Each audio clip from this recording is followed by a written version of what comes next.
Um, and as we start, I like to start with our fun space quotes. So, welcome to the edge of the galaxy. Try not to break anything important.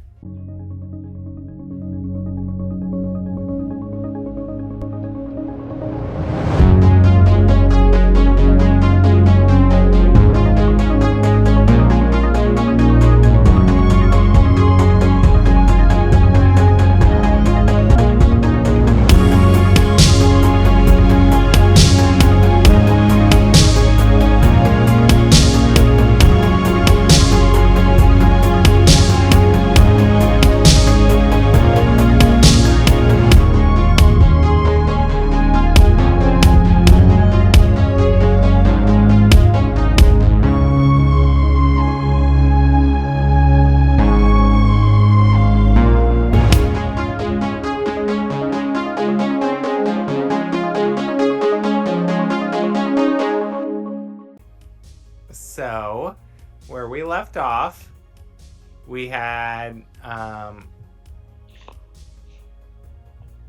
everyone visiting Mr. Shadow to buy their whatever they would like, tools, etc., from him with the 50 gold piece voucher. Anya had decided to go back and get the bunk assignment. And Mr. Shadow told you all a little bit more for what he knew. So while Mr. Shadow knows a lot about all things to do with Spelljammer Academy, he was actually damaged. One moment. He was actually damaged during a previous fight when his creator was slain and his memories were lost. So what he does know now has been sort of retaught to him by Bose and Vespa at Spelljammer's Academy. So his history of the rest of the world has gotten a little spotty with that happening, but he was at least able to tell you in his walking encyclopedia of knowledge on most subjects surrounding Nova Luna that what we know of the prophecy is it's something that has been talked about since Nova Luna was created, since before Nova Luna was created, and now it's sort of fallen into the realm of like scary stories parents would tell their kids to like get them to behave and to appreciate what they had. So most people don't really think there's any truth to it at all.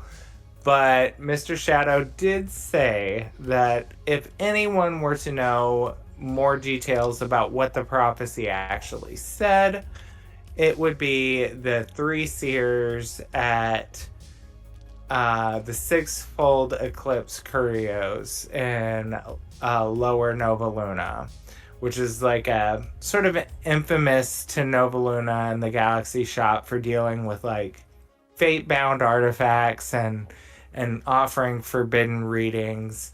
So he was at least able to kind of point Ed and Muriel and blah blah blah. Oh, why am I blanking? And who else was there? Who else? Ed and Omar. And Omar. Yes, thank you. I was like, I feel like I'm missing someone because, yes, Omar. There's his token. It's over in the corner. So Omar, Muriel, and Ed were told about that. So that being said, we'll go ahead and get started with the next part of our orientations tasks, whatever you all decide you'd like to do next. And scene. We'll cut to what do you guys want to do? What happened after Mr. Shadows? Did we head back to the academy, or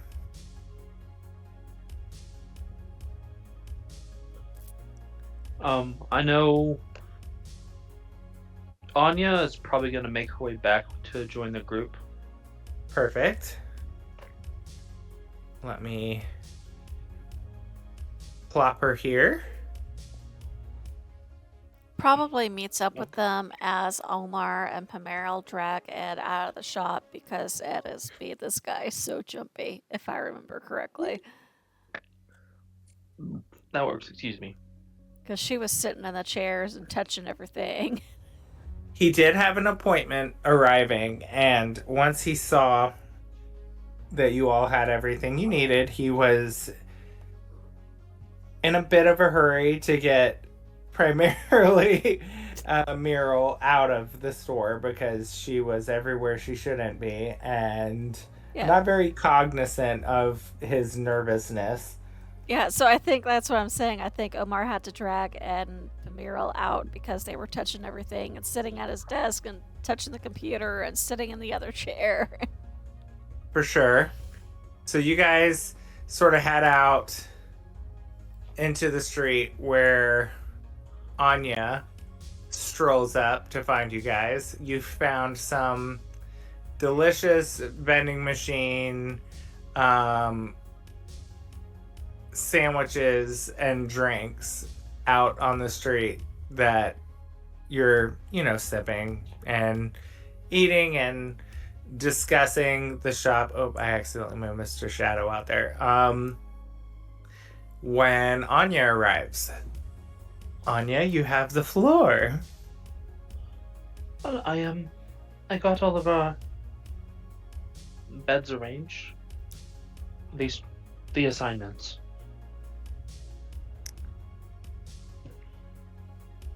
I will say, you all will still need to go to the bunk as part of your orientation tasks. So while Anya did secure the beds, you all should know where they are and go there at some point. Whether that's now, later, doesn't matter. You can do other tasks before then. But you will, to complete it all, you will want your badge to have been recorded as entering the bunk area. So, the cadet quarters, I guess. Would you all like to come see which ones I picked out for us? I love that. Thank you. Sorry, Brandy, I can't hear you. Are you talking? Yeah. Oh, I sorry. Can I barely think hear you. sorry. I moved my microphone up because I was eating pizza. But Oh, okay. Meryl's like, yes, let's go do it. Thank you. So we are heading back to Novacor. So let me get us to the quarters here.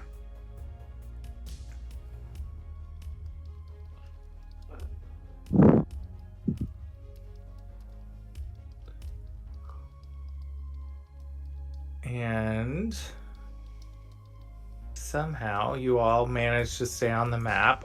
Can you guys see your tokens on the map? Mm-hmm. Okay. Yes. I don't know why Mr. Now Cliff it's is there, unfogged. but- Okay. Oh, you accidentally loaded both maps at the same time. You imported the How- map into this one. How did I do that? I don't. Let me. How did I do that? That's really weird. There's a couple ways There's a couple ways it could happen. Well, let me fix that. There. Okay. That should have fixed it. Yeah. Let me get us back on the map.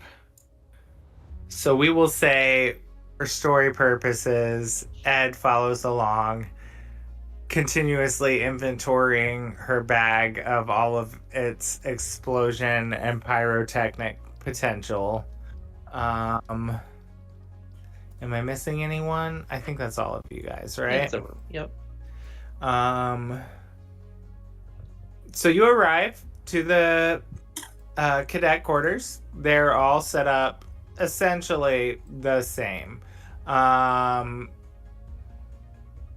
When you arrive, you do see a group of other cadets that have decided to meet your characters at the front entrance. So we have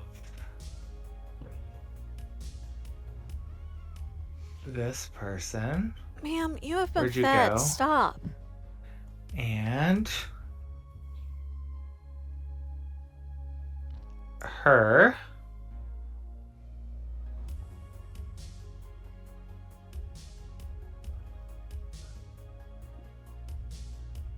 Sierra. Where are you, Sierra?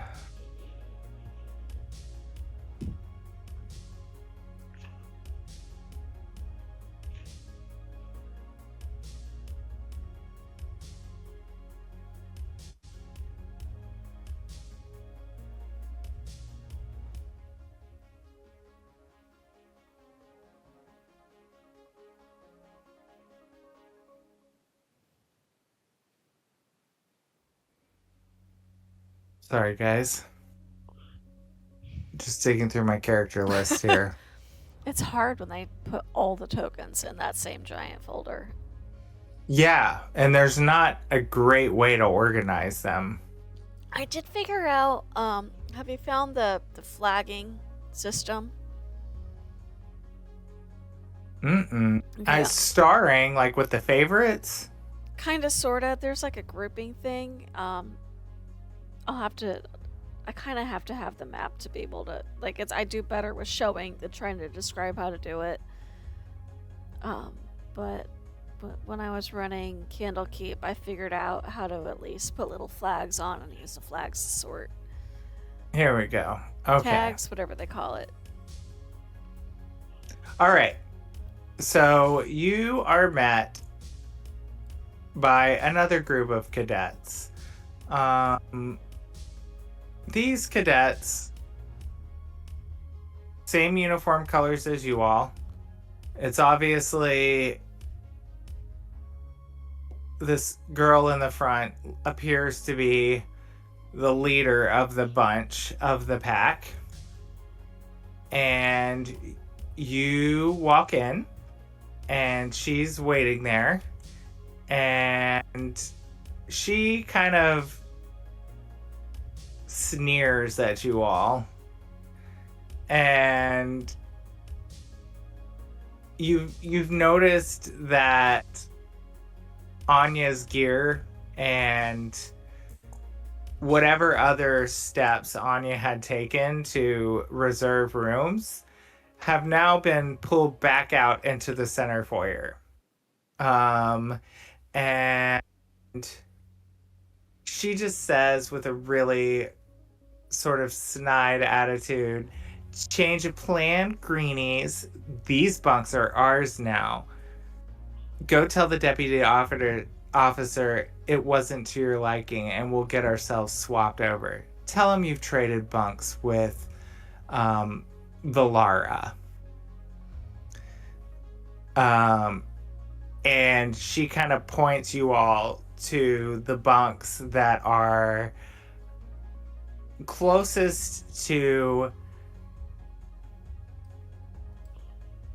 this area here, the entrance, because this would go out to like the showers and the washrooms, and it's noisy, and they're just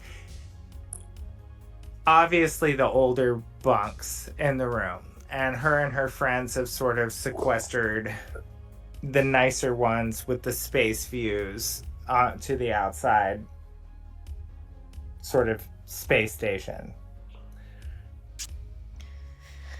Meryl kind of leans down a bit and nudges Omar. She's, Were we assigned bunks?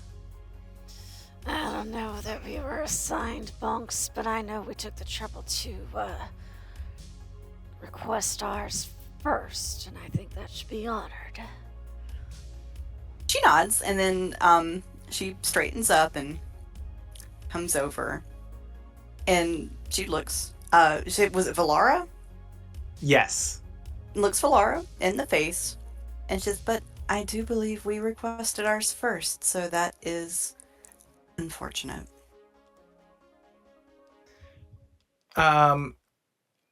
They sort of kind of band together a little closer, kind of flexing a little on you guys. They've obviously been here maybe a semester more. And she says, nice try. Your request was reviewed and unfortunately denied. And Omar, like, kind of flexes. He's gone full dad mode. And you can see it in his posture. And this isn't the, like, oh, you made a mistake, it's okay, dad mode. This is the, I caught you sneaking out of your window at 1 a.m. and you are in trouble because I got my ass out of bed to deal with you. Dad mode. All right. Roll me intimidation. Intimidation. Can Alex come up and help by starting to sneer and like growl? Does he have proficiency in... Oh, you're right. I don't know that. Let me actually check what dogs have. That is a 15. Okay. You don't need to, Anya. Apparently Omar dad mode works well. So He said, I'm not mad, I'm just disappointed. And he does this. Look, I can still turn my son over my knee. I can turn you over my knee. I'm old. I requested a specific mattress in accepting this, and I intend to have it. Now you can go back to wherever you were originally assigned, or we can make this difficult. Laura starts to open her mouth like she's going to say something, but at the statement of bending her over his knee too, she gets kind of flustered and red, and you notice that the human guy and the gnome girl that are with her both kind of yelp at that and sort of shuffle in behind Valara, and she's like, you hear her whisper under her breath, I didn't think there'd be a resident advisor or part of the faculty here. What is he doing here? And she's like, come on, we'll make the best out of our bunks. They'll be jealous by next week. And she like gathers her friends, sort of kicks their stuff over to them unceremoniously. And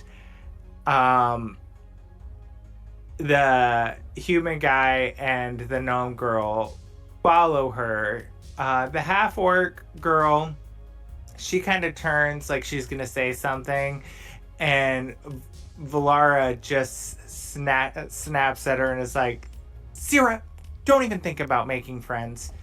You're the low man on the totem pole. You do what I say. Meryl looks over at Syrah and she says, is that how you want to be treated by someone? It is optional being friends with someone you know. It's fine. She's just showing me the ropes, and I kind of owe her.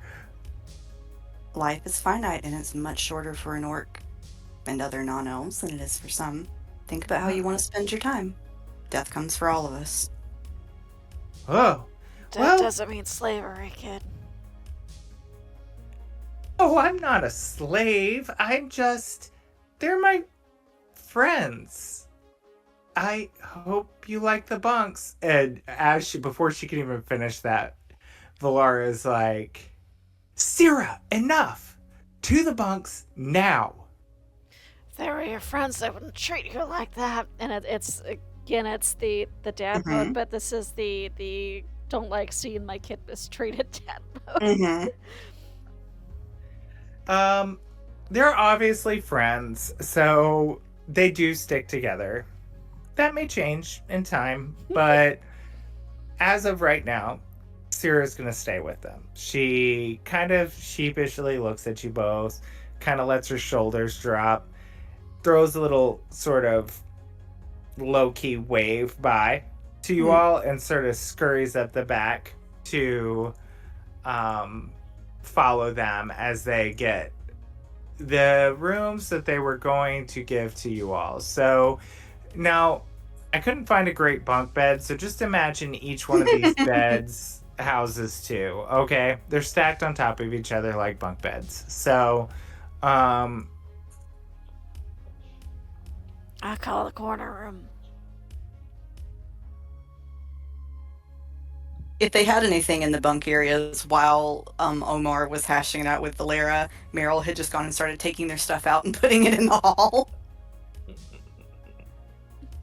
So how do you guys want to shack up? Like, two to a room, however you wish to do that. Omar doesn't care. He just wants the corner room. I think Meryl's gonna bunk with Omar.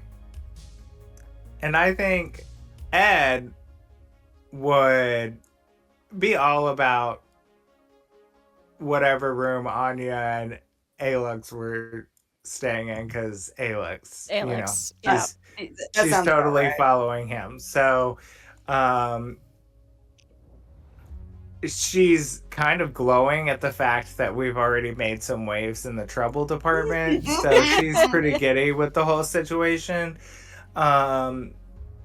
So you guys, you get your bunks set up. Like I said, pretty standard issue. Everyone's bunks look the same. Same beds, same area rugs, same desks. You sit down stuff and talk amongst yourselves, whatever you want to do from there. Do you want to meet back in the foyer area and decide? Meryl, Whatever you want to do from here. You could I'm if I'm up look top. at Ed. Sorry. Oh, Whatever. sorry. Oh, that's actually probably for the best. I do tend to roll around a bit at night. I apologize in advance. He takes his orthopedic pillow and his favorite blanket and his little bendy, those two pillows that have the little bendy spine through them. And he's like, in one hand, he's got his pillows, in the other hand, just grabs the rail and swings himself up.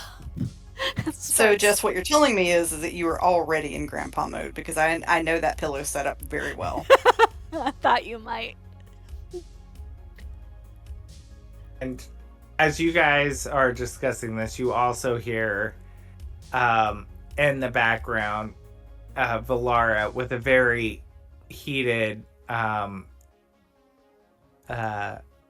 telekinetic communicator device in her quarters. But Daddy, I always get the space view room. Who are these new greenhorns here treading on my turf? I'm gonna make them pay. No, I won't get in trouble. And besides, if I do, your money will pay me out of it. Omar's gonna look over at Meryl and go, I feel sorry for that guy. He's got his hands full with that one. Yes, he does. Meryl's going to go make a house. She heard it. And she comes to their door and she goes, she knocks like a Fed. To Valara's door? Mm-hmm. What now? I haven't even finished unpacking. I still need to shower and fix my hair. I can't go to the mess hall looking like I just moved in. And now with this room, I'm going to be all thrown off my game, she's saying as she walks to the door. And oops, I'm moving the wrong token. And actually, no, I'm not. She goes, Sierra, get the door and find out who's pestering us. So Sierra sort of lets the door hiss open, and she like sort of gasps and is like, "Shh, you really should go. She's in quite the mood. Please go." No.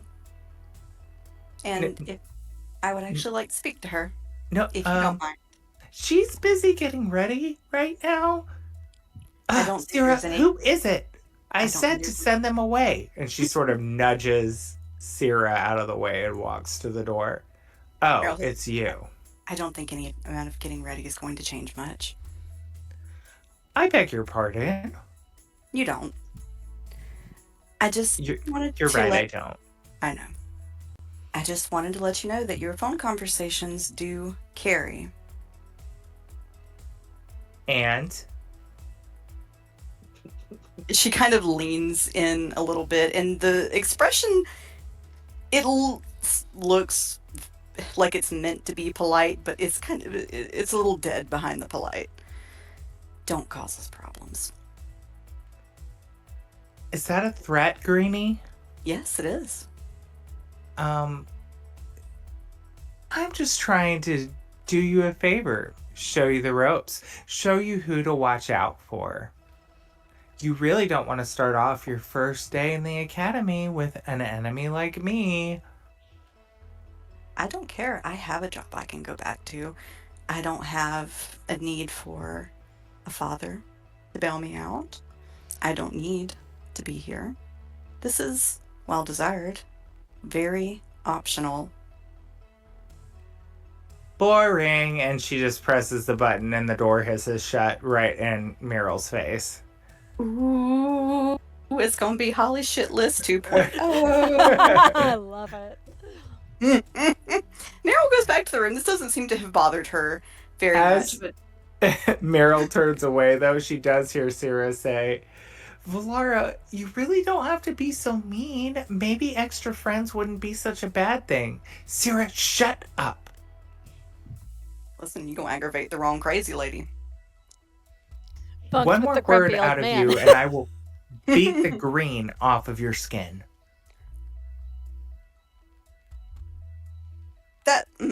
Meryl pauses.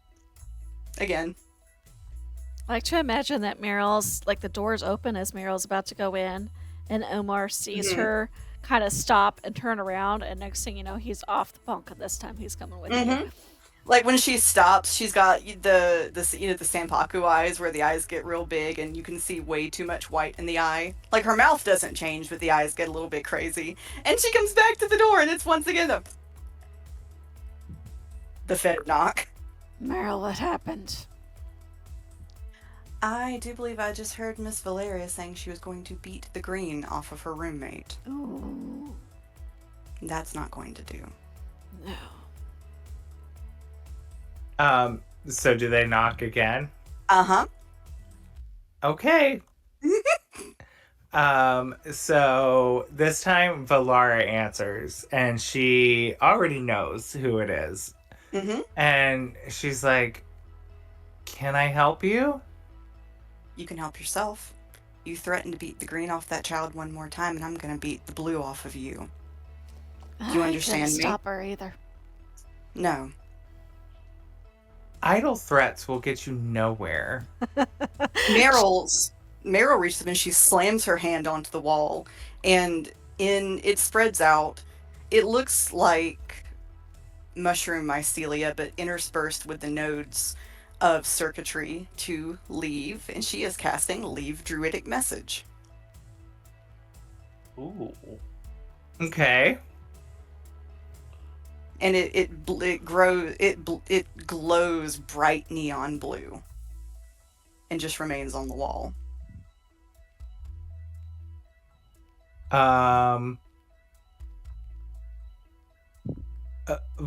Valara will call to her other friends. Zelka, done. And their door hisses open. And Valara says, it seems like the newest recruits don't just want the better bunks. I think that they want to disrupt our already well-formed alliances, and that would make me very unhappy.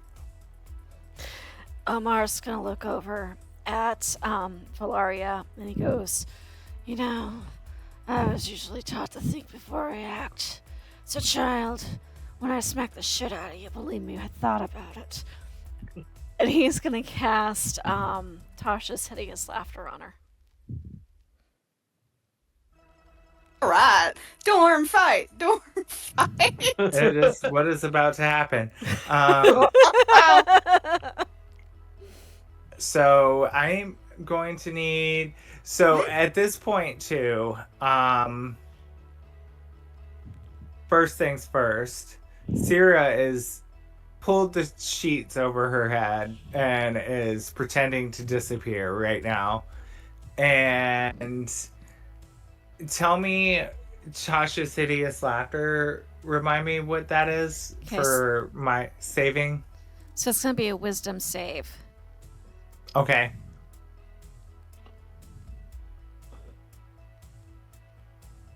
Also, I just realized this. We need a token for Alex because he is actually going to be able to do combat. And I'm pretty sure I created one, didn't I? Sweet baby. Because he is a familiar. Did I? Maybe I didn't create one for Alex yet, because I don't know that I had an image for him. Okay, so I'm just going to use one of the temp tokens for that. Well, I can get you an image of him, I think. For some reason, all I'm picturing is Doug. And I know that's not what Alex looks like. I'll get you an image. Okay. What would be, I don't don't have it yet, but what would be absolutely the biggest shade if I had Speak with Animals cast it on Valeria, and Meryl says, so we can understand each other. I don't have it yet. Or I don't have it prepared. Listen, Meryl is just like, I don't know what it is with me and druids who are willing to be the whole problem. I mean, Omar is right there with you. Mm-hmm. It's the druid and the bard. So while we get the image for that, let's just say, sorry to cut you off. No, you're good. I am just going to put an extra Anya down. Okay. And I thought there were like little basic tokens I could use in here, but I'm not seeing any. There should be. If you have to go, I'm not signed in. You have to make sure you've got like the default or the or whatever it is selected before you go to the tokens, and then it'll show you the default ones, which is what I use when I don't have a token for stuff. Do you want? Got it. I got a cat image. I can put a cat on there. We do love that. That's okay. I got one that'll work for now, and then I'll make a token for. We'll do this for now. Alex is looking real mad. Okay, so, and you said wisdom saving throw on the other? On Tasha, for Tasha's Hideous Laughter, cast on Valeria, wisdom save. Okay. Does a 16 That'll save, pass? sadly. 16. Okay. Sadly for me. And remind me, does the person you're casting it on know that you tried to cast this? It doesn't specify if they do or don't. Let me see. Visual, somatic, material. He's got his focus. So she's probably saw him like wave a hand or his tail or something at her, but okay. so it depends on how familiar. Okay. It depends on how familiar she is with magic, on whether she would recognize it or not. I would say. I feel like her being a moon elf would be familiar with it. Her eyes narrow, and she's like, "Oh, I see. So that's how you want to play it, huh?" And we're gonna roll initiative. Okay. Now Mars going. Ah, damn. Looks like I'm still tapped from earlier. I just realized I do have speak with animal. Damn it, I'm gonna roll one of my new fancy dice. Right? Do I want the giant dice or do I want the regular dice? Come on, baby. Roll the giant one. Ooh. Okay, so 12 on the dice. What is my initiative? 18. My initiative is +1. 18. Okay, let me get.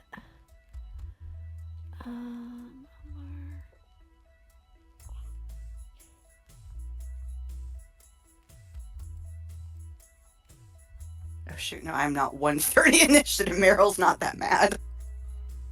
There we go. Let me roll one for... I'm just going to roll... she and her friends will go on the same turn. That makes things a lot easier. Yep. Omar's going to go first.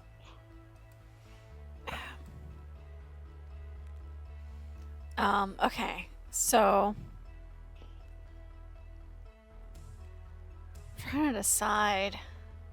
So, everybody's being threatening, or right now is it just Valoria?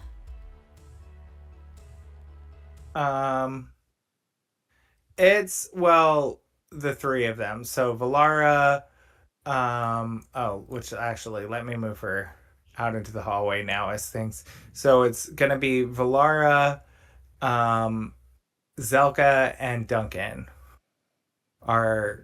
have sort of come to Valara's aid. Okay.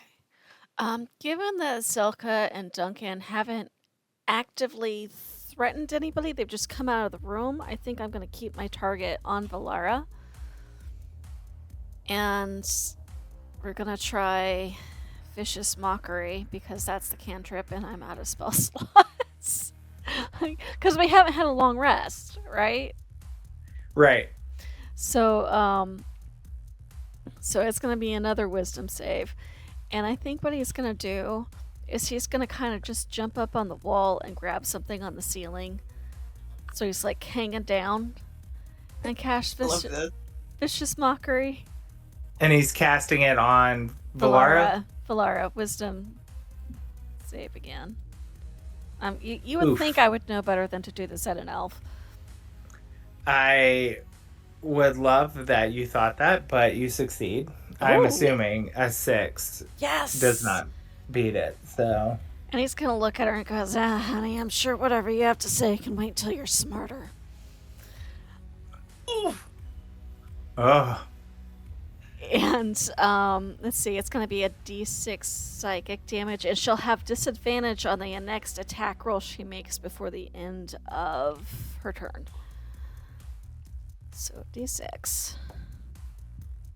So that's 2 points psychic damage, but the disadvantage, I think, is going to be useful. Okay, so she's aghast at this. It works. She's shaken. She is also pissed. But it worked. She looks at Duncan and Zelka and is like, don't you two idiots just stand there, do something. So Zelka's gonna run up to Anya and just make a melee attack on Anya. Pull her hair, Anya. I bet 7 does not do it. It does not. Okay. And Duncan is going to come over and go for Omar, seeing what he just did to their fearless leader. And Omar's hanging from the ceiling, if that makes any difference. I love that he's doing that. You knew the moment I made a Hadozi that was going to happen. I'll say he'll roll at disadvantage for being on the ceiling, just to see. Oh, okay. Well, does the 17 hit? Because Second roll was a 19, so.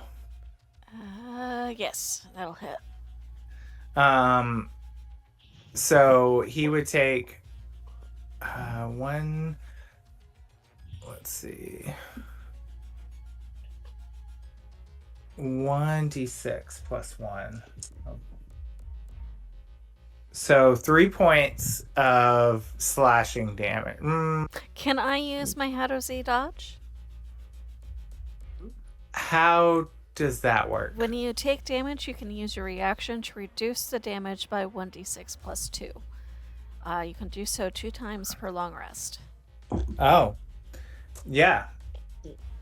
So roll a d6. So it Then reduces by 3 points. Okay, so doesn't actually hit then. Like, Dad just gets but- fur. Just gets fur. Yeah. He got a haircut. And Valara is fuming now. But she is kind of more pissed at Meryl for even starting this going. Of She course. was trying to fix her hair and has been disturbed, and she's like, all right, Red. And she is going to attempt to make a hit at her. Does a 14 hit? It does hit. Okay. So another d6 plus 1. So 6 points of damage. Okay. Oh, I think I forgot to reset my HP from last time. Okay, so that was Oh. me. You said 6 points?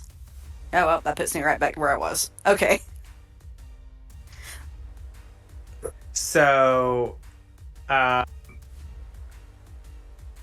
it is now up to your turn, Meryl. Ah. Ooh, Meryl, she takes the hit and her facial expression doesn't change very much. What kind of damage was it? Just melee damage. It says Oh, okay. slashing, but they don't have Mhm. weapons, so I'll just say unarmed. So Like a popped her in the face. bludgeoning, maybe, or Blood- Yeah, it would be bludgeoning. I like to imagine now Meryl's like nose is bleeding, and she reaches up and she kind of wipes it off, like just like runs the back of her arm across her nose, and she looks at the blood on her arm. And when she looks at Meryl again, I'm sorry, when she looks at Valeria again, her eyes have, and this is just purely for effect, like her eyes have kind of turned, the whole thing is kind of like this night sky, dark blue teal, just overlaid with sort of like starry, kind of, if you've ever seen blue goldstone, it kind of looks like that.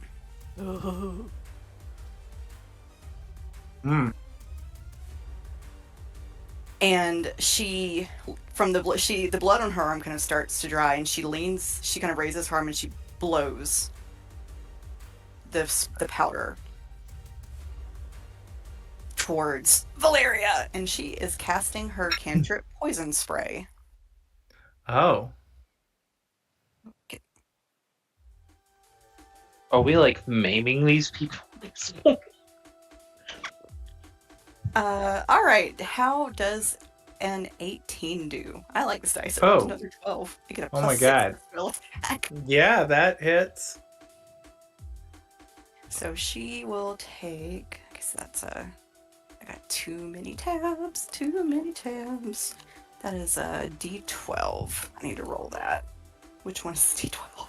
I don't get to roll a D12 very often. I love my desk pad too because I can roll my crystal dice on it and it doesn't. Yes.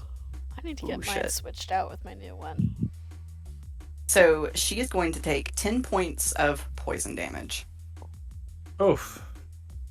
And I like to imagine, like, as the poison sets in, it has a very mild hallucinogenic effect. And for just a second, it sounds like there's a nuclear reactor alarm going off. So Valara has kind of sat down on her knees, and at that, Duncan, Zelka, they kind of rush to her side. and kind of pull her back and stand in front of her. And it will, or is that all you're doing on your turn? Yeah, that's it. She doesn't make an effort to back away or to approach Valeria or anything like that. Valera's like looking around, like she's seeing things floating in the air and around her, and she's like rubbing her eyes and like shaking her head, like trying to shake it off, like, what the hell did that witch do to me?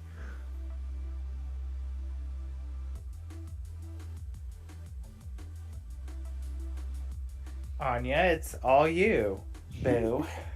Anya's not gonna throw a punch or anything. She's gonna look at these three, or the two in the front, and go, "Let's stop the fighting. We all got what we wanted. Because we don't want this to get any uglier."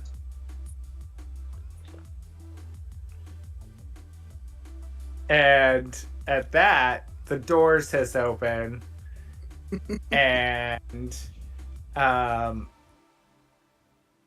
this elf cadet walks in, and he's in garb that would indicate he's of a higher caliber, like a senior cadet. He's got some extra bands on his epaulettes, and he's, looking serious when he walks in. And he's like, he takes one look at Valara, shakes his head, and it's like, what is the meaning of this? Anya will walk up to him and say, "There was a disagreement between a couple of the people here. That's putting it mildly. I don't like bullies. That's what's happening." It was a very intense disagreement. Valara here tried to take our bunks that we had already reserved.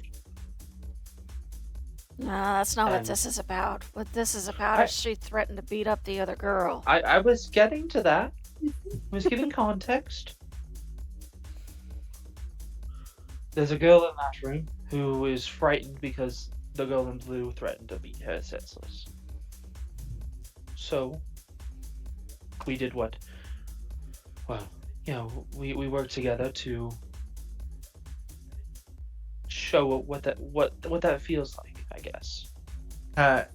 Syrah sort of pokes her head out of the room and is like,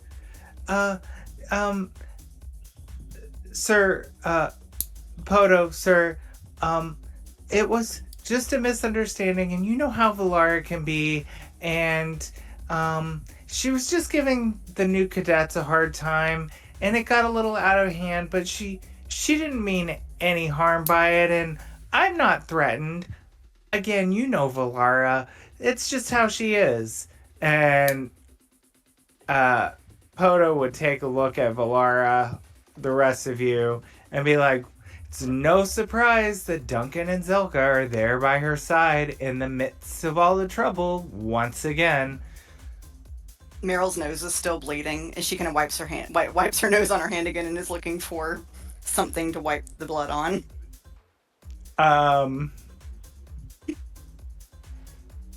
He would look at Syrah and say, Syrah, take Valyra to the med bay. Duncan, Zelka, you're on cleanup duty, and once Valara is feeling back to herself, she'll be too. You'll start with the mess hall, you'll then scrub the ship deck, and then you're going to clean the washrooms. And when you're done, you can come back to my office, and I'm sure I'll have some other things for you to do to keep you busy and perhaps out of trouble. Now, the rest of you, this is not how I expect new recruits at NovaCorps to behave, regardless of the disagreements. We hold ourselves accountable for our actions. I imagine you're taking your orientation tasks, hence this current disagreement. And once you've cleaned yourselves up and had some rest, I expect to see you at the obstacle course desk for your next task, and it will not be easy. Another altercation like this, you will all be faced with demerits. Again, regardless of whose fault it is, we expect our cadets to behave in a way that is expected of Nova Corps, and for representation for our academy, being the prestigious school that it is. So clean up, get to the obstacle course, and don't let this happen again, or the punishment will be far greater, and you'll be lucky if you ever see your ship leave the flight deck. Senior Poto, was it? And Omar's gonna like swing across the ceiling and land next to. It was Poto? Yep, Senior Cadet Poto. He looks up at him and goes, you don't have kids of your own, do you? I have 2, actually. So, father to father, if you saw someone about the age of one of your own children in a spot of trouble, wouldn't your parental instincts kick in? When I'm at home, my parental instincts kicked in. When I'm at Nova Corps, I abide by the rules of conduct for all cadets.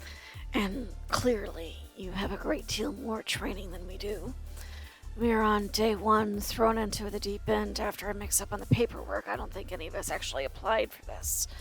So That's I'm correct. hoping you might be willing to see this with a little bit of grace for the oddity of our situation. Hence my lenient punishment for your first offense.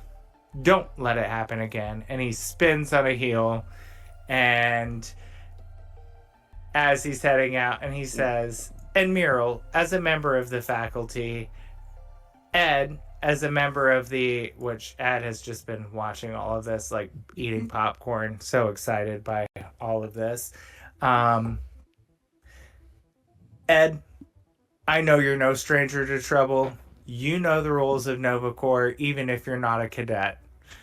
Or even if this is your first time being a new cadet. And he like spins on his heels and he was like, keep your friends out of trouble. Vespa has high hopes for you all. Don't disappoint her. If you think I'm a lot to deal with when I'm mad, you haven't seen Vespa. I love that you think Ed's the one that's gonna keep this lot out of trouble. And he just kind of salutes when he turns around. Omar's saluting. And he salutes as well and like marches out. And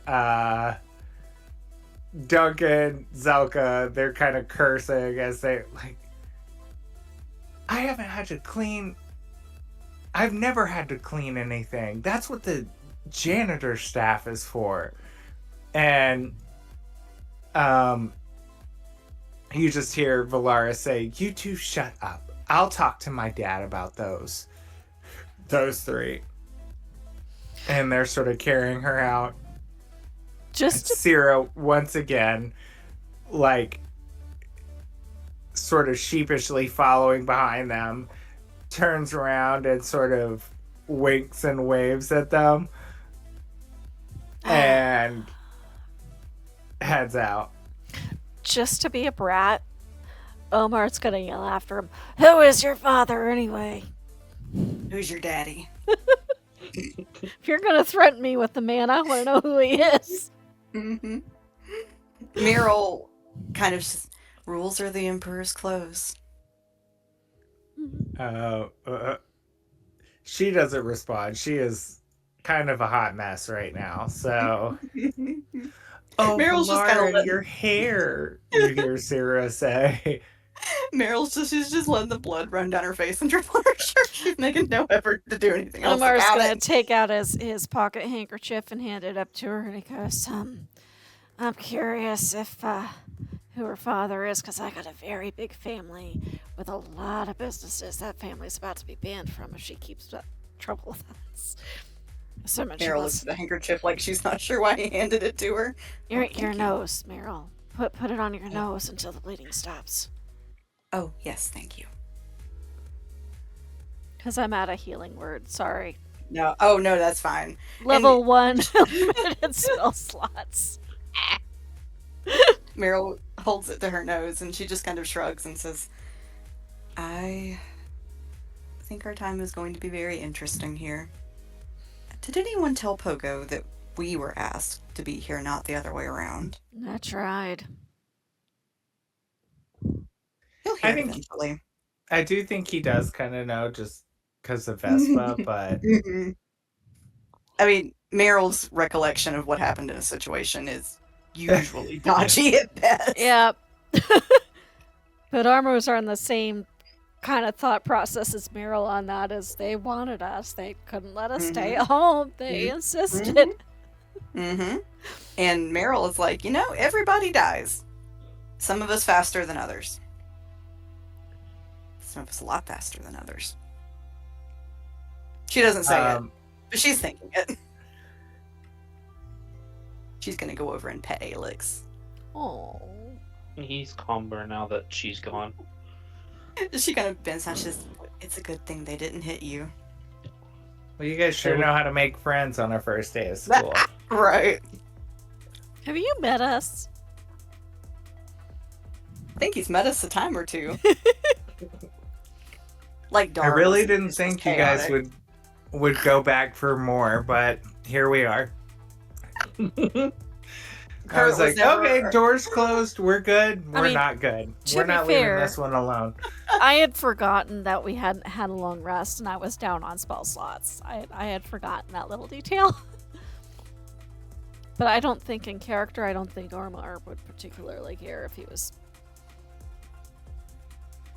You don't threaten a kid. Mm-mm. Curt was not around for any of the Holly Bush gather Oh, shenanigans. That's right. Curt missed the whole geese thing. When Holly went and kneecapped people because they were being mean to an owl bear. There's another point who they picked on Cliff, and Holly rounded up a whole herd of geese and let them loose in a person's house. Oh, She said, "That's Well, my I'm glad- boy."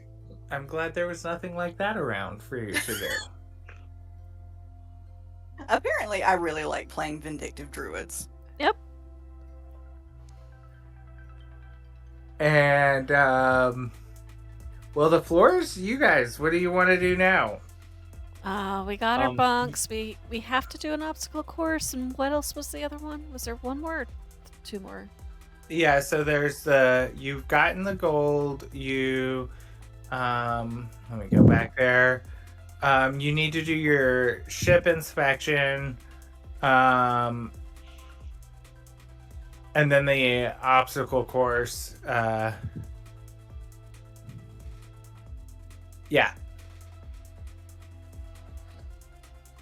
I mean, I'm still feeling feisty. Might as well do the obstacle course before my joint sees up on me. Yes, sounds let like me a go good idea. put Alex down for a nap, and then I'll come with you. Do you guys want to take a short rest before you do that? Probably a good Um, idea. Probably a good idea. He did tell you to rest, so Mm-hmm. he's not expecting you immediately right there. Anya's gonna Alright. take a little bed out for Alex out of her backpack and put it right here. And he's gonna do that little thing dogs do where they circle they circle around a couple times, and then he's just gonna curl up and go to sleep. Anya's gonna come up to him and tell him, "Hey, you stay right here. If I need you, I'll call for you." It'll babysit. Yeah, Ed can watch. Don't give her a hard time.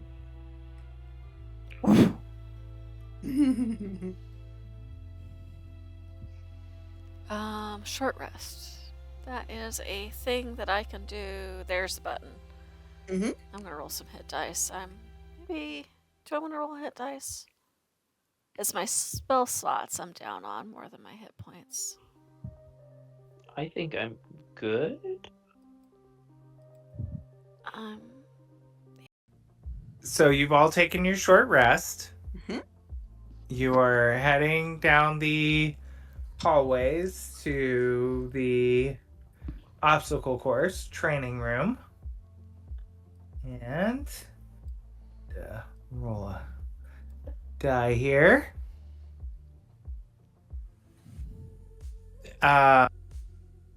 As you guys are passing down the hallway, you see a school of strange, glowing, sort of ethereal fish sort of fly overhead in the hallway, sort of phase through one wall, come up down a hallway a little ways down. People just keep kind of continuing on their way, don't seem to notice it, seem to pay it any mind. You also see a gurney, a floating gurney passing by with a manacled mind flayer on it, being pushed by fleet officers. The mind flayer is wearing an iron mask with bands restraining its facial tentacles.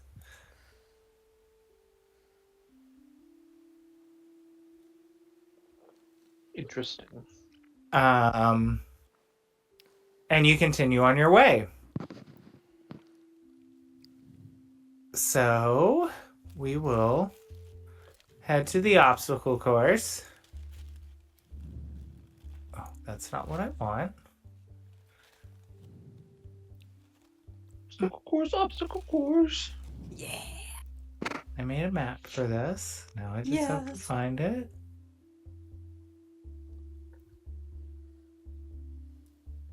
Where did I put it?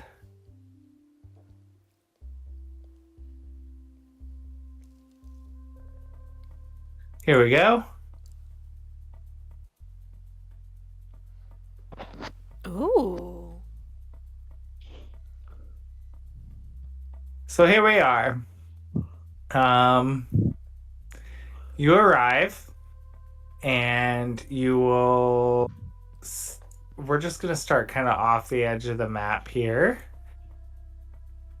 As you come up the hallway. Why are there two Where are Eds? you? Oh, sorry. That was not supposed to happen. Okay. And I need Vespa.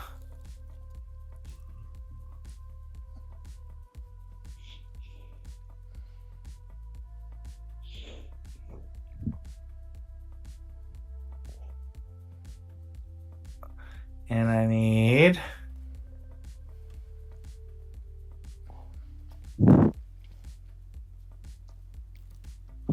other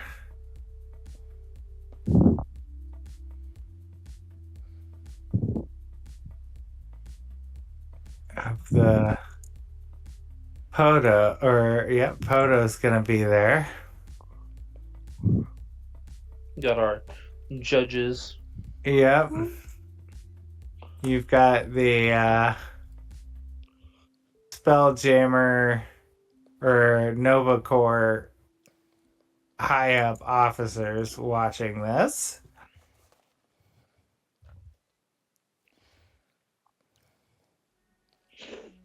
Oh, only token I have for him is laying down. That's all right. We'll do this. Okay. So you hear over the intercom, new cadets. Podo informs me it's Vespa. Actually, with her raspy old lady voice. New cadets. Podo has informed me of your excitement this evening.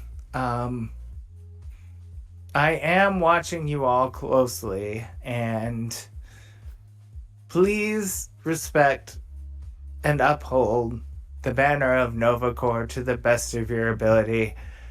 I understand that Valara can be difficult to swallow. Best with a spoonful of sugar, that one. She truly does mean no harm and is one of our best students. Um, I don't expect you to be best friends, but I do expect you all to work together. And speaking of working together, welcome to the new cadet obstacle course. You will be faced with 4 obstacles.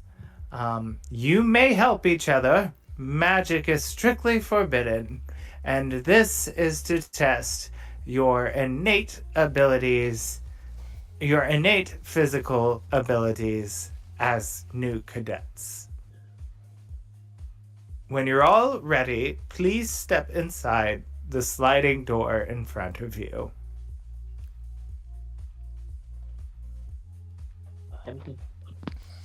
Can we Let's do it. see what's ahead of us? Not yet. Mm.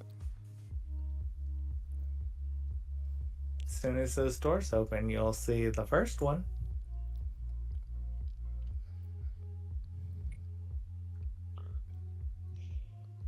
Are we ready? Are you going in? I guess we're ready. Everybody Yes. else has stepped in.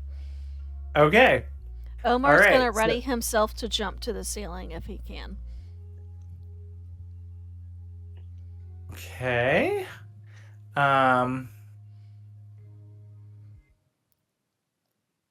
So let me get there really fast. Okay.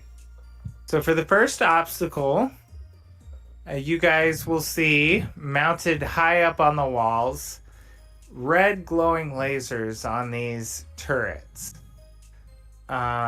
You see a long corridor in front of you.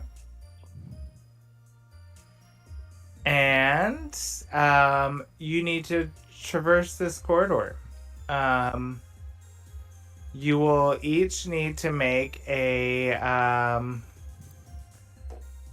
straight dash while being targeted by these loud sort of illusory explosions. And it will be a Constitution saving throw for each one of you. Ooh. I like big, giant, chunky dice. Ooh, I got a That pretty is good a roll. 19 on a dice for a total of 19. I got Okay. a total of 17. Okay. I fear what mine is going to be. I'm trying to get the dice holder. Shouldn't have put it back in. Oh shit! Oh shit! Nat 20. Woo! Okay. Meryl suddenly got that old lady energy.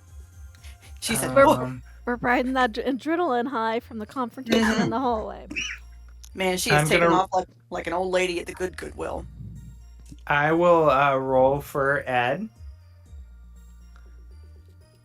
And Ed does not Oh, bless Um, her. succeed. So the 3 of you dash. Oh, sorry. Go ahead. Move your tokens. You dash forward. Yay!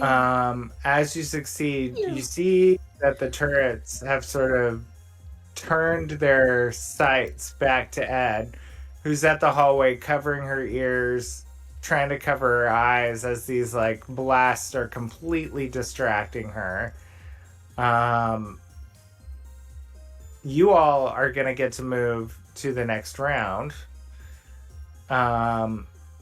So in this room, you're going to see a series of levitating platforms over pools of electrified water. Did they tell us you- we weren't allowed to damage the equipment? She did say magic was off limits. Ah, shit. Okay.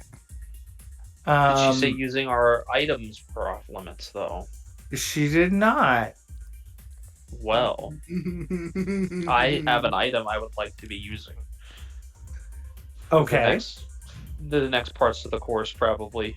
Like the remainder of the course. The first pronote wouldn't have been useful anyways, but I'll let you finish what you need to finish first. So no, so honestly, and this this may affect what you want to use, but you can either do an athletics or an acrobatics check. So either a strength or dexterity to leap between each platform. So you will need to make 3 successful dice checks to hop across to the next side. So I know we talked about my light lance thing, basically the grappling hook the sort of grappling hook. Yeah. I'd like to use that. I don't know how that would affect this. Maybe it would lower the DC or something, but I also have a thing I want to do for this, if you will allow. Okay. So being a Hidozi, I can glide. So I'm gonna climb up to the top as far as I can get, and then just jump and glide across. Because I can glide as long as I have at least 10 feet above the ground when I start. I can glide horizontally a number of feet equal to my walking speed, which is 30 feet. Okay. So I can go 30 feet for each 10 feet of height, if I'm translating that correctly. All you can right. get to the second platform, it looks like. Well, but if I can get higher than 10 feet up, I can go further. Yeah. I would say the ceiling above the platforms would probably be 10 feet up. So I can. It's going to be higher below the platforms. Like the platforms are pretty high up, but to the ceiling, since there's not really anything up there, I'm saying it's only going to be about 10 feet. So if you guys are pretty high up in this room. Start at the edge, I can actually get to the third platform and then just have to do one jump across the last corridor. Okay. As long as you'll allow it. Yeah. And then, how did you want to attempt to get across this, Meryl? Meryl has kind of paused. She's looking back at Ed, who is not with them. So, is it sort of we're trying to race each other to the end, or they just want to see if we can make it? They just want to see if you can make it, and they're kind of judging how efficiently you do this. Do we need to put Ed in like a backpack and carry her? I was about to say, will Curt, for you, the DM, will it cause you mechanical issues if Meryl goes back for Ed? No, you would need to make that same check again to go back for her, and then again to come back. Omar's gonna hand you a piece of rope, Meryl, so that all you have to do is tie it around Ed, and then he can just pull her across the floor. Right, Meryl's gonna grab the rope and she's gonna run. I know it's not the smartest thing to do, but I think it is what Meryl would do. And that way you don't get disadvantage from trying to carry Ed and run, because Omar will be helping. Okay. So we'll go through the order of everyone's actions. So Anya is going to use the light lance sort of grappling hook. Is there any check for that? It's not an official item. We just said it was kind of homebrewed. Yeah, so I wasn't... Let's say it will still be an acrobatics check, but that you will get a not proficiency. What is it? So I already have advantage on acrobatics checks because of my race. Okay.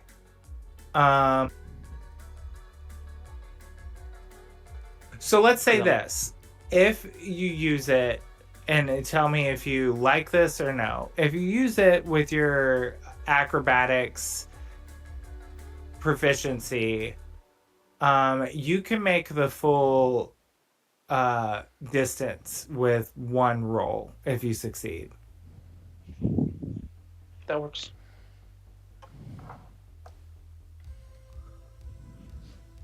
I will wait. I'm gonna stand there, kind of nervously watching Meryl go back for Ed first before And I move forwards. okay, and then Omar, are you gonna attempt to go, or since you No, have the so- other end of this rope, Yeah, are he's you gonna waiting? He's waiting for Meryl. So Meryl's gonna go and tie the rope to Ed, and then Meryl's gonna come back, and they're gonna pull Ed across the floor to make sure Ed. Okay. And that All right. way, there's no penalty to Meryl for trying to carry Ed because Omar will be pulling Ed. Okay. Is what my brain is thinking. I mean, you could absolutely give us a penalty if you want. But Yeah, I mean, you are definitely going to have to roll because she's already been hit by these sort of distracting explosions. So I'm going to say it is going to be a strength check at disadvantage for you to get her across. okay, but it won't apply to Meryl. It'll apply to me, who is already across. Yes, just trying to get her across. So, so first, I guess, Meryl, let's have you, to make it one way there, make your Constitution saving throw. Okay. Okay, so that's gonna be 12 plus Constitution saving throw.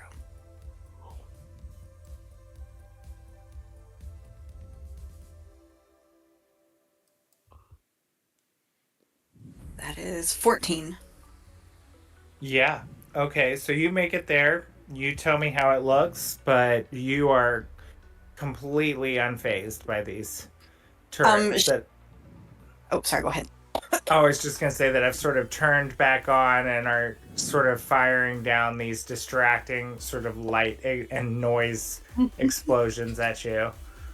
I mean, Meryl is the queen of dissociation, so physically she's there, mentally she's in a much worse place. So, you know, it works out. She's literally walking and humming through all these explosions like no big deal. She's got that 1,000-yard stare as she goes back. But she's gonna tie the rope to Ed, and then she's gonna make her run her journey across. Again, get out of my trash. Okay, so Well- make another con save for me. 18. Yeah, okay. So you make it back again, like completely unfazed by this, which is in character. Yeah. All right. Ed, I'm just going to roll for her for flavor just to see. Okay. She is better now with the rope. She's kind of focused on the rope and holding onto the rope and trying not to look at everything around her. She's shaken. She's not moving quickly, but she's gonna start heading that direction, just not very quickly. Like these turrets will definitely fire on her probably twice at the speed that she's going, lest Omar yanks her across this little gap quickly. Anyone want to give me a hand? She's like twice my height. A little slippery, but I can try. If we yank together, can we not have disadvantage? I was just gonna say, if you guys all decide to pull her across, we'll say it'll be a strength check, but you won't have disadvantage. Yeah. Okay. It's the highest strength, It's not me. not me. Not me either. I have a negative Oh, no. modifier. Anybody have a not too. negative modifier? Oh no. I have a 0. I have a flat 0. It's not Okay. negative.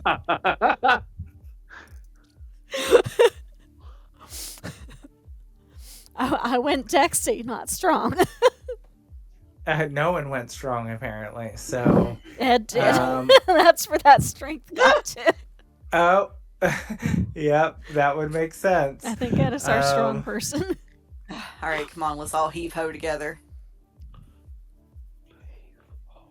All right, who is rolling? I can roll because it was my idea, but I just thought I'd give the option to somebody else if they had.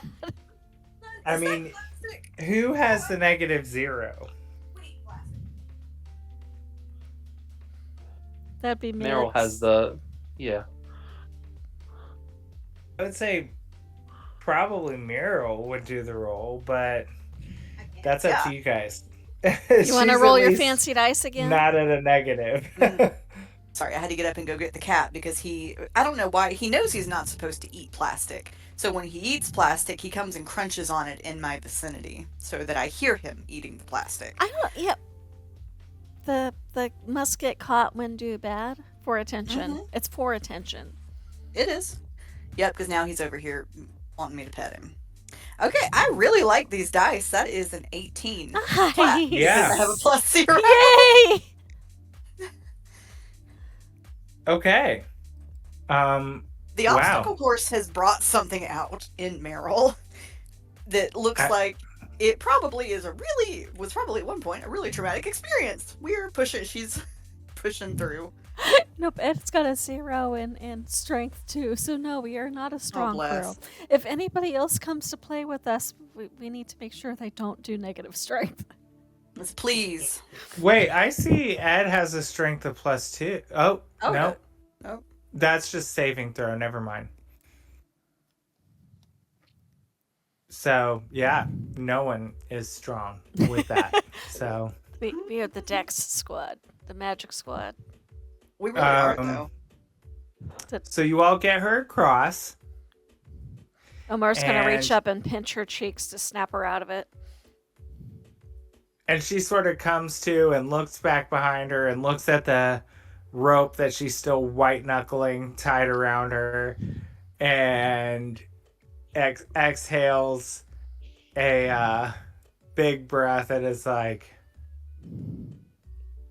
I'm a medic. That is not for me.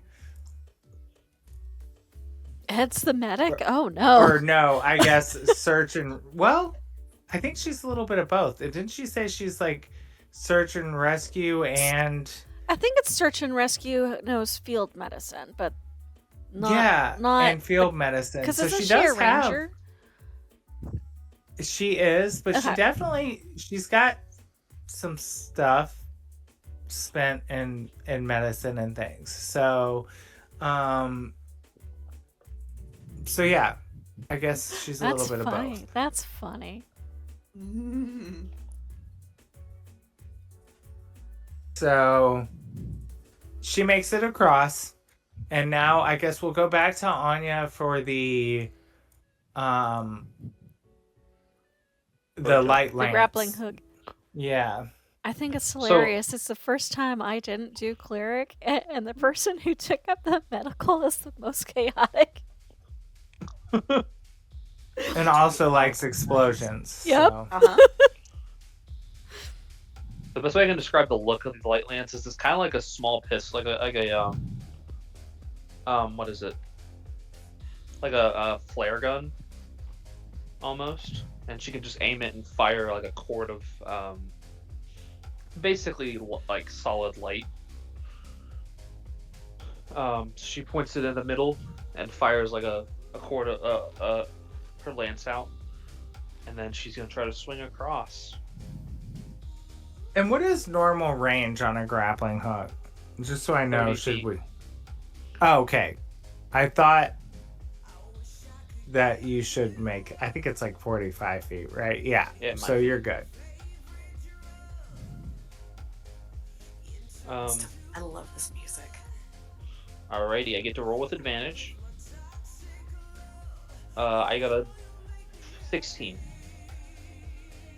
Yeah. Oh, let me check. Yes, you make it.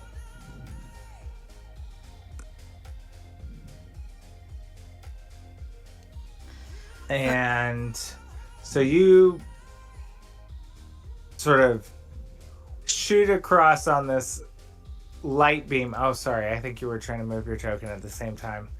Scraps, On you're not like this crazy light beam thing that sort of snatches you across as it makes this crackling sound in the air.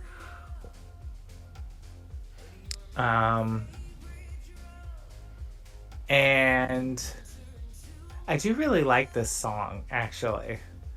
do too. Like I'm vibing to it, especially with it being kind of like I've got it turned like way down low, I feel like I'm in like a space nightclub. Yeah. Let's say, Omar, you were gonna try to It's swing across. yeah. So it is a racial feature. So to my knowledge, I don't have to roll anything for it. I just have to do the math accordingly. And he's gonna take one end of the rope just in case the other two need to have a bit of rope. So what he's gonna do, if I can move my token, is he's gonna climb up this corner here, get on the edge, and he should be able to land right there with that 10 feet of glide. And then is it another jump to the last bit? It is. It's gonna be, which now that you've landed there, there's not really a place where you can climb up to the ceiling. So it'd be an actual jump from it the will last be. one. Yes. So either athletics or acrobatics. Oh, that's easy. That's acrobatics.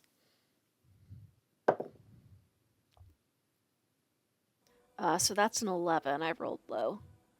Ooh, yeah, you made it. Just barely, but you got it. Trying to not get tangled up in the rope on the last jump. But he's got the rope. And between him and Anya, and he left the other end over with the girls, maybe that'll help them make the jumps. Mm-hmm. Like if they tie it. Oh, sorry, go ahead. I was like, if one of them holds it and the other one like can use it as a rail, or I don't know. I mean, maybe. Or he could climb up here and tie it to the highest part on this corner, and they can swing a little bit. I mean, it is only 10 feet. I feel like probably not. Yeah, no. I keep forgetting it's because the glide. I keep forgetting that angle is shallower than I want it to be.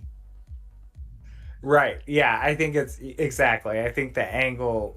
Now, if we were trying to do this from the underside of these platforms, they could probably swing between them and just graze the surface of the electrified water across. But that could be precarious. Well, at least we have a safety line if they fall. Right. I would say to try that tactic would definitely, I'm going to raise the difficulty if you decide to do that, because it's going to put them very close to the electrified water underneath. But we'll see what happens. So I guess, Muriel, you try. Okay, I'm sorry. Remind me again what I'm rolling. Dex. Either athletics or acrobatics, your choice. Let's see. I'm sure both are going to be. Yep. Oh, I've got a +1 to acrobatics, I guess. And you're going to have to make it 4 times. Okay. So you mean to roll them all at once or one at a time? We'll do it all in one turn, however you want to roll them. If you want to roll all dice at the same time, you can. Or if you want to do them one at a time, that's fine. But we'll do it all in one turn. Gotcha. Oh, that's right. I've got more. I don't know why I'm acting like I don't have enough D20s for this. I definitely do. I know you have dice.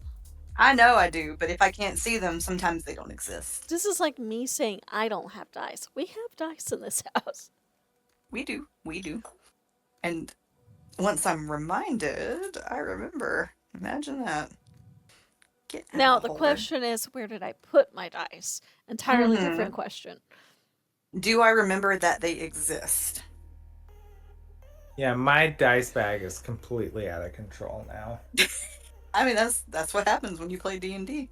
All right, 4 D20s. All right, let me sit to them, and ooh, that's not a good spread. All right, so I've got a 3 to start with. Okay. Then a 4. And then a 9. Ooh. And then a dirty 20. Okay, the dirty 20, I'm going to say, gets you across 2 jumps. Woot. Because we would normally double damage, so I'll say on a crit success, we'll double jump on that. Okay, I am down with that. And that is going to put you there. And then I'm going to roll... Let's see. I'm going to roll acrobatics for... Ed? For Ed, yes. Oh, yeah. So she does the first one. Fine. Oh, she does the second one fine. She does the third one fine. Can she pick up Meryl and take her with her? Ooh, she does not on the last one. So she is stuck on this last platform here. And Meryl, you're stuck on the one before that.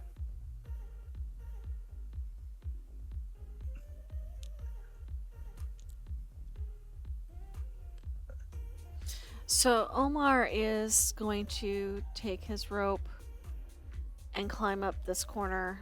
Wrong tool. This tool. And fasten it because it should at least be enough to get them across this very last jump for them to have a little bit of a swing. Yeah, I would think so. So that'll get Ed across. And then we just have to get Meryl across.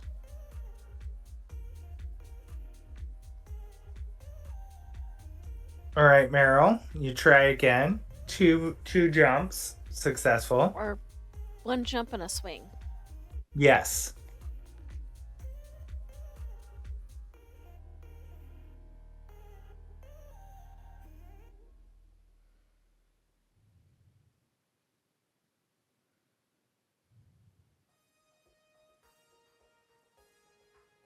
Oh, and I'm sorry. Meryl, on your failed save, you are going to take 2 points of damage for that. Ouch. That's okay. Did you make this map, Curt? Yes. Yes. I love it. It's so It is fun. so cool. Thank you.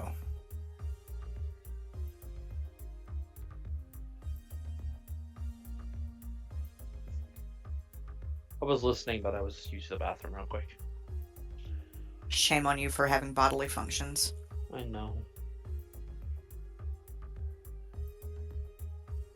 So go ahead and roll. Meryl. Oh. Ugh, 8. Okay. You have not progressed, and you take another 2 points of damage. Omar's gonna look at you and go, Meryl, I know you can do it. You get over here, I'll make sure the mess has whatever you want for dinner. And he's gonna give you his last bardic inspiration. Thank you. Ugh. Meryl is dreaming of mushroom soup. Which right now is only a d6, but it might be enough to help. Ooh, I'll bust out a d6. Do I need to roll again? Yes. Okay.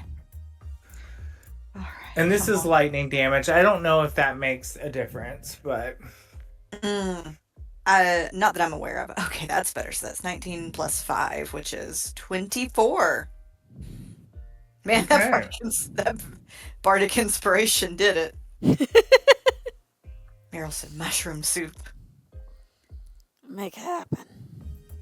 Do I go one platform or up with everybody else? I think that gets you across to all of us because we got the Yeah, swinging rope because- set up. Yeah. Sweet. By this point, Vespa,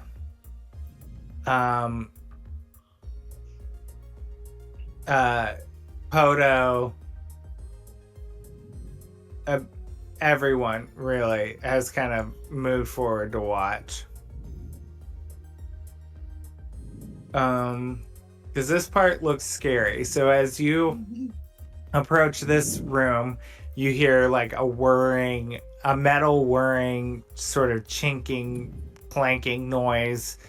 And as you approach, you'll notice some precariously tied ropes from the ceilings, and very closely between all of these ropes that you need to swing, so it will go rope to a platform, this platform in the center, and then rope to the exit. But between these passes, there are grinding, spiked, spinning sort of maces, spinning wheels, a meat grinder, if you will. Oh. That you will need to make it by. What's the clearance between the weapons and the rope? Really, it's below the rope, and if you fail, you slip, and you're gonna get dinged up by these little grinders. All right, so Omar's gonna look at it. He's gonna wrap his rope around his shoulder and go, I'll go first, make sure everything's secure. Tie a couple extra handholds for you. And you are gonna want to make a dex check for this. Okay. And if he falls, he will glide to avoid damage. Because I'm guessing the ceiling is also 10 feet up. Yeah, kind of the same layout. The grinders are below you all. That is a 17 total. Okay, so you make it to the platform. So what he's actually doing is he's not going to stop on the platform. What he's doing is he's climbing up the edge of the wall to the ceiling. And he's getting up at the rope right at the very top so he can confirm that that rope is secure. He's going to take the end of his rope and loop it through that. And then he's going to add some extra handholds over to the platform if anybody needs to pause. And then keep going all the way over. And so that you've got a couple extra ropes to grab onto. As like an extra security thing. Just trying to give everybody else a little bit extra of a safety measure.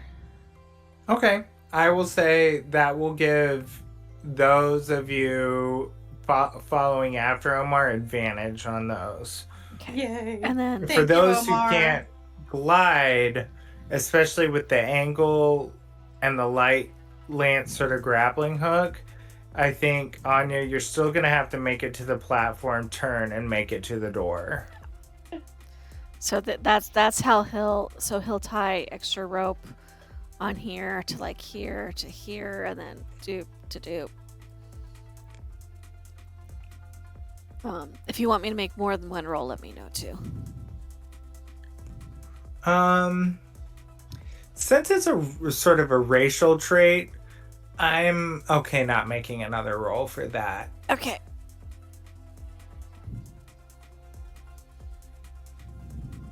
And then whoever wants to go next.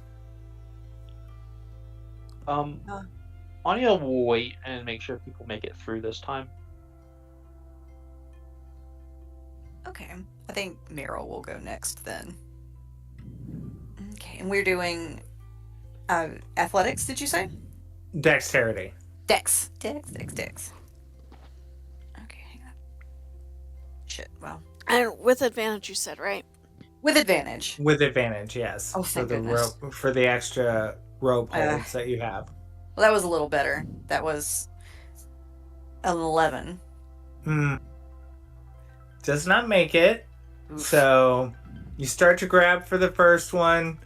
The first knot on the first rope maybe isn't super tight. It slips a little. You lose some hand footing. You start to slide down the rope just enough for one of those spinning maces to like catch a boot and cause like 2 slashing damage. Ouchies. Very ouchies.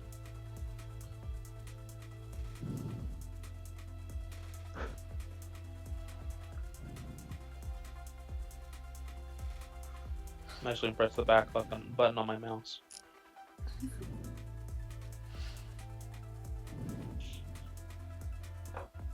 But try again. All right, let's try her again.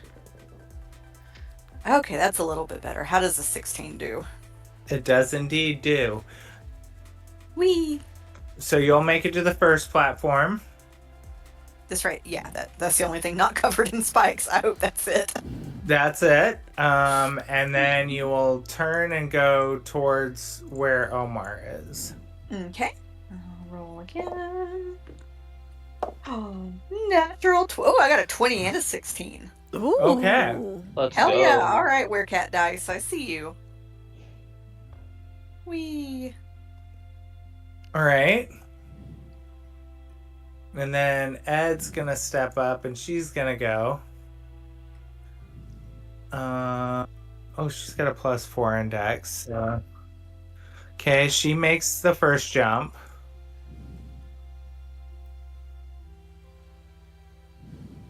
Ooh, I'm hoping that advantage helps. Okay, she makes the second one fine. Wee.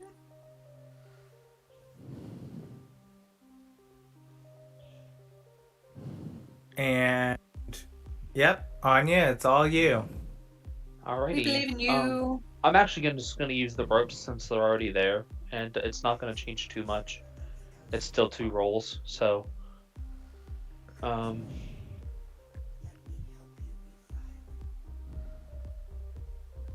ouch, I don't like that. So I got an 8. With advantage? Yeah. Oh. Okay. The whispers of the universe kind of call out to me and tell me to move a different direction, and I'm gonna use a lucky point. To and avoid the reroll damage, that. I'm assuming? Okay. I'm re-rolling it, yeah. I get one more roll. That didn't help at all. I rolled a 4 total. Maybe Anya's got a little fear of being blended up into I mean, boba tea with jelly balls at the bottom. not the boba tea. So you will take 2 points of slashing damage. Oh. And try again. She's gonna give up on the rope and just with her other hand fire her light lance and swing up onto the platform. Is she like kind of here at this point, like holding on to the ropes? And so there's a bunch of ropes like in a row now. Right. So like she's gonna fire off the light lance. She still has to make a check. And she'll get it at advantage. For the light lance? Oh, thank God. I think That's a so, dirty right? 20. Isn't That's a that what dirty we 20. said? Yeah, Light I switched it. I got a dirty 20. Great. So we'll say instead of double damage, double movement, and that you sort of, steal your reserve there and Do I do like a hop through it. Yeah. And then do I do like a swing thing like we did since Meryl got the double platform with the dirty 20? Yeah. So she's gonna point here and just kind of very briefly let her feet touch the floor and then land over here. just enough to change the direction, like when you're on a rope Yeah. on a tree. And Omar is Yeah. going to go back for his rope. How many rolls do I make for that, DM? To jump back to both the platforms again. Because he's going to go get his rope in case they need it for the next section. I mean, yeah, if you want to do that, then you're gonna need to make the two dexterity. So 1 to the platform. I Dex guess or 'cause you're gonna have to athletics? dex. Just straight dex? Okay. Yeah, So. but Oh. so sorry. To clarify though, you're gonna have to make 2. So 1 to get, because I'm gonna say you can probably reach the first rope from the platform. So what he's gonna do is gonna leave the rope up. He's gonna go to this side. So getting over there hopefully still gives me the advantage. He's gonna go to this one, untie it, and then back. Okay. So that is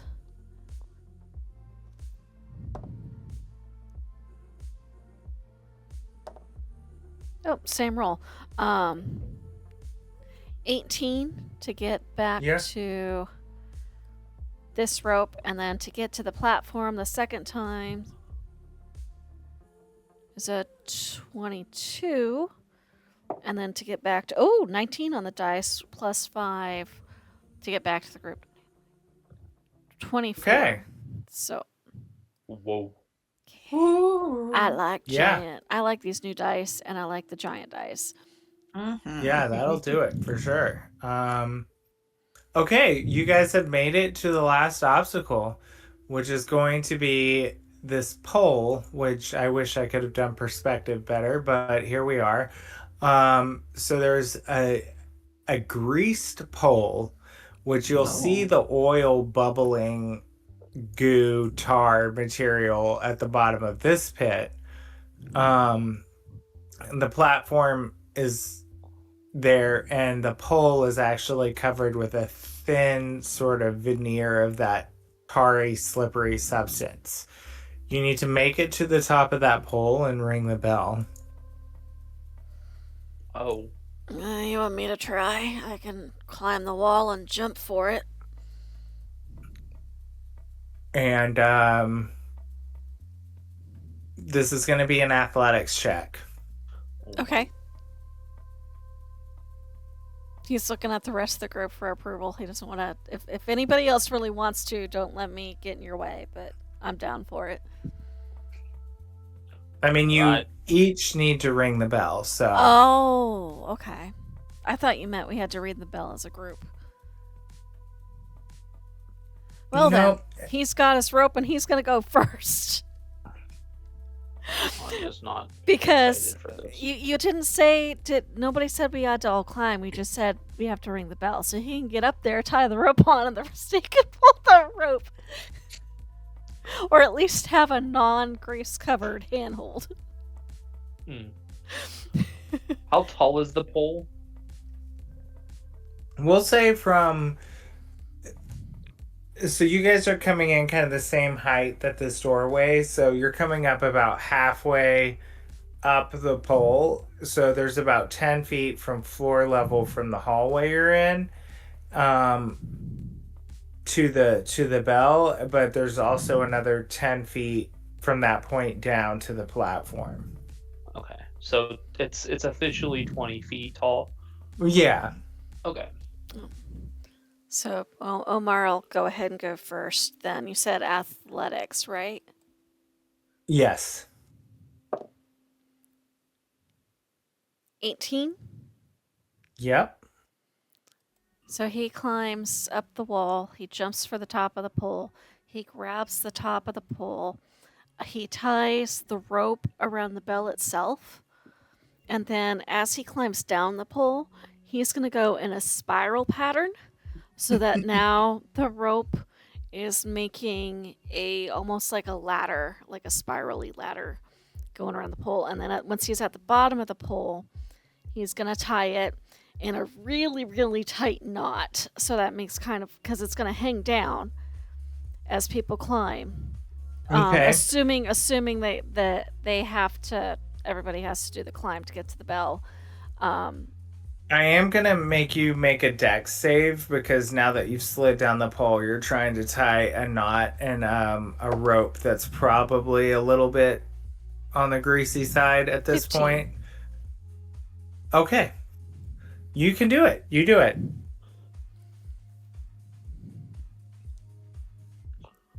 And so you've sort of created, because you pulled it sort of tight, you've sort of created a spiraling handhold up the pole. Yeah. Okay. Which will give everyone else advantage on their athletics checks. He's going to look at this rope now and realize it's going to get covered in grease and go, I'll get a new rope.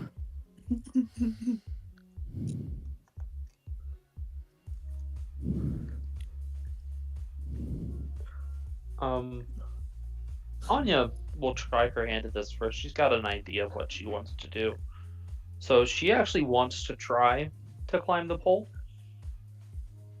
She could light lance to the top, but she's gonna just light lands to the platform, and then climb about halfway up to start, because she does have a plan. Okay. Oh no, this is gonna be awful. That is a 5. Yeah.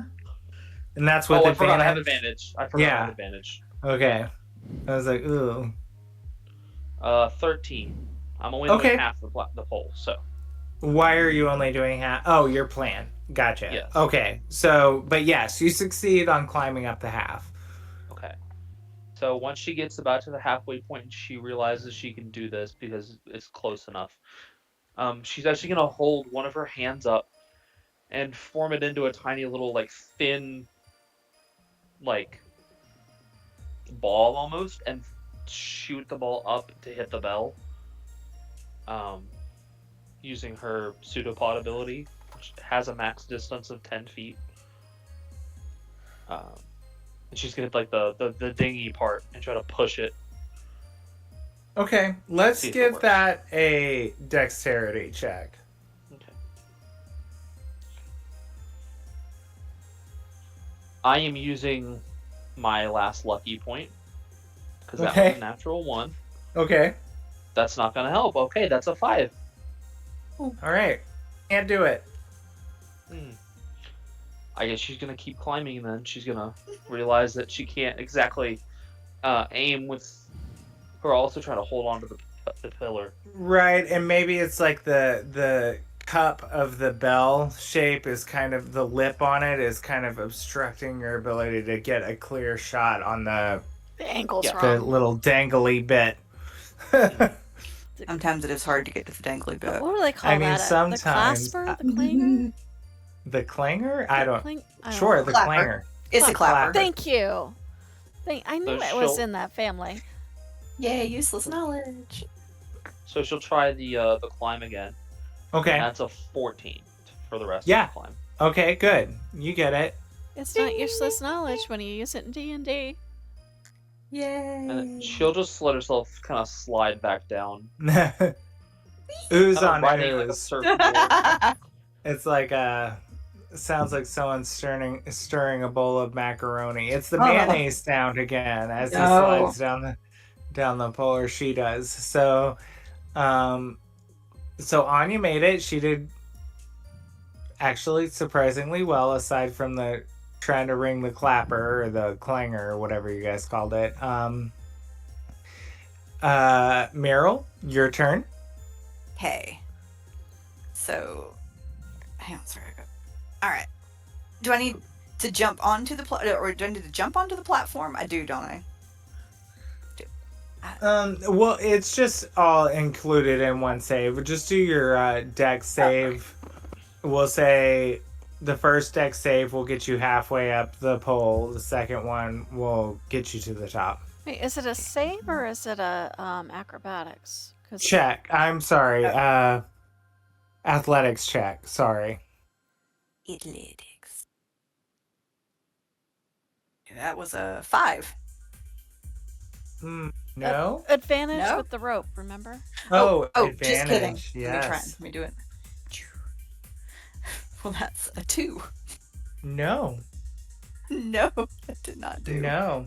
You don't. So you're gonna slip. You are gonna take another 2 points of just bludgeoning damage, falling damage from trying to jump out and grab this slippery pole and just sort of sliding down to the bottom more rapidly than you would have hoped. Meryl's like, man. Can we try to catch her to mitigate some of that damage? I mean, it's only 2 points. I feel like the impact of her hitting you would also hurt, so... Yeah. I'm also aware of level 1 squishy. So, try again. Right. Hang on, sorry. You touched Mance, her how is your level 1 squishy doing? eyes. She's not great. Sorry, I'm trying. I touched my eyes with my mascara, and it turns out you shouldn't do that. Ooh. Oh. The burning. Ooh. Yes.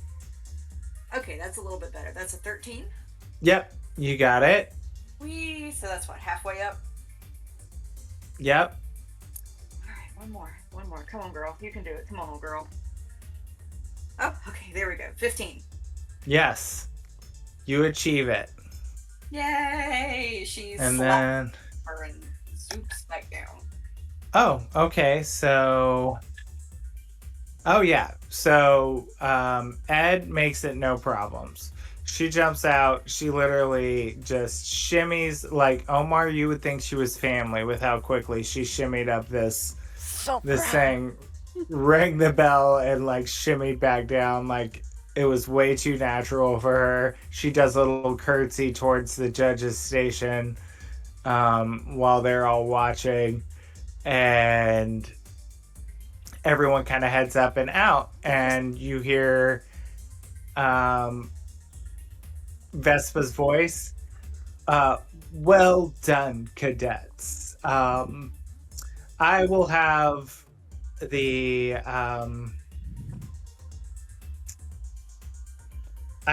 your dormitory washrooms supplied with the appropriate degreasers for that last obstacle. You all did exceedingly well working together and not using magic. Again, confirming my thoughts about you group. Please enjoy a good meal and a long rest in preparation for the rest of your orientation tasks tomorrow. Can I get a new rope? And no more fighting. So that's a no on the rope. She does not acknowledge. He's Do gonna you go have back it? for his rope.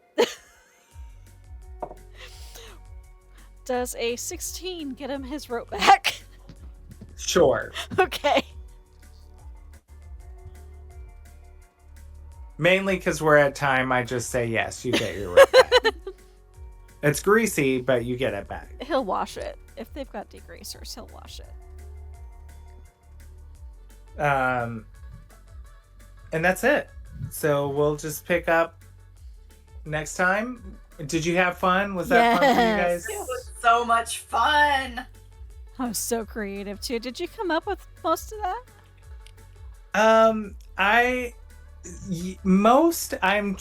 taking things that are already created and trying to make them meld to the story that I have in mind. So I mean, I think it's a you're doing little amazing on it. So conglomeration. I've informed Susan that Ed was great on the oiled pole.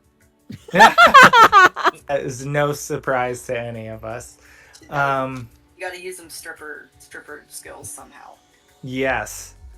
All right. Well, great job, everyone. I'm having This a was blast fun. with this. Yeah. So, Alrighty, I gotta hop off. yeah, I'll I see do y'all too. later. Yeah. It Good was night, a blast. everybody. This Yeah, was so much set- fun. yes. Oh, good. Yeah, send me all your Yay. character stuff. I will respond when I get time, probably this weekend, and let you, give you any feedback. So, Sweet.